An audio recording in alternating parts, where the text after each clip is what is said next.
салом дӯстон, навори имрӯзаи мо дар бораи яке аз мавзӯъҳои нозук, яъне дар бораи хориши узвҳои занона мебошад. Сабабҳои пайдо шудани хориш дар занҳо хеле зиёд мебошанд. Сабаби якум ин бактериал ливагиноз. Аз номаш аллакай маълум аст, ки инфексия ё ин ки илтиҳоб дар узвҳои занона. Сабаби бактериал ливагиноз метавонад шуда шавҳари шумо, масалан дар организми он ягон хел воспалительный процесс бошад, ё ин ки нодуруст риоя кардани ҳолати гигиении инсон, истифодаи ҳар хел собун ва гелҳое, ки дар таркибашон моддаҳои кимиявии зарарнок доранд. Ба ғайр аз хориш, дар ин ҷо дида мешавад сурхӣ, сӯзок ва нороҳатӣ. Дуюм сабаби хориш ин кандидоз ё ин ки грибок, агар бо забони дигар гӯем. Сабаби пайдоиши грибок дар занҳо ин паст будани иммунитет, вайрон шудани микрофлораи узвҳои занона, бетартибона истифода бурдани антибиотикҳо ва боз ҳамон собун ва гелҳое, ки дар таркибашон моддаҳои кимиявии гуногун доранд, ки ба организми инсон зарари худро мерасонанд.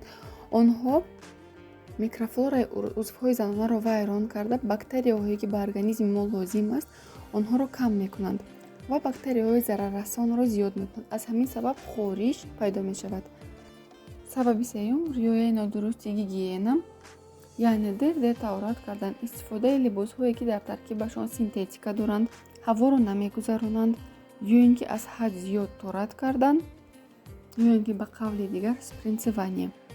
Спринцевание ва аз ҳад зиёд таҳорат кардан микрофлораи зарурии, бактерияҳои зарурии организмро шуста мебарад ва бактерияҳои зарарнокро дар организм зиёд мекунад.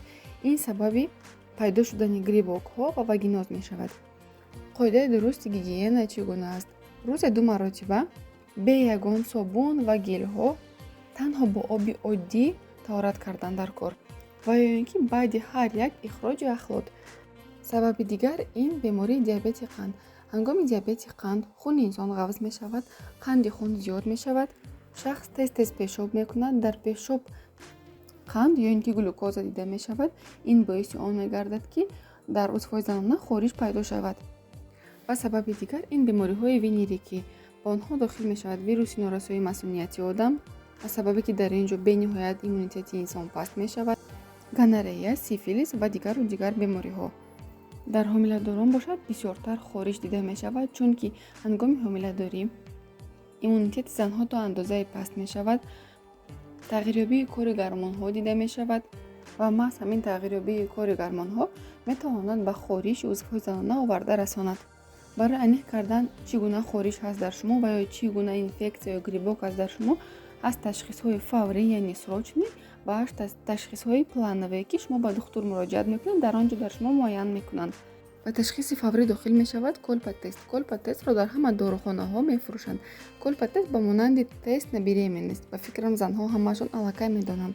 Бо колпа-тест шумо метавонед дар хона pH узви худро бисанҷед, ё ҳамон средае, ки дар узви шумо ҳаст, ҳамонро санҷед. Дар он нишон дода мешавад, ки дар организми шумо чӣ гуна pH аст ва он дар кадом бемориҳо дида мешавад. Ба ташхиси планове бошад, шумо ба гинеколог муроҷиат мекунед, гинеколог анализҳо аз шумо мегирад ва сабаби пайдоиши хоришро муайян мекунад. Ва як илтимос, агар дар шумо чӣ гуна хорише дида шавад, илтимос антибиотикҳо истеъмол накунед, барои ин ки антибиотикҳо ҳам микрофлораи рӯдаҳои шуморо вайрон мекунанд, хоришро зиёдтар мекунанд ва микрофлораи узвҳои занонаро бениҳоят вайрон мекунанд. Масалан, баъди истифодаи як курси антибиотик ба рӯдаҳои шумо ҳамагӣ 6 моҳ вақт дар кор, ки он худро аз нав барқарор кунад. Аз ҳамин рӯ, чӣ хеле ки бо забони дигар мегӯем, налево направо антибиотик нанӯшед. умедворам, ки навори имрӯзаи мо ба шумо писанд омад. Чун ҳар вақта лайк ва комментарияи худро фаромӯш насозед. Барои пешравии канали мо наворро то ҳадди имкон падилитса кунед, то дигарон бубинанд.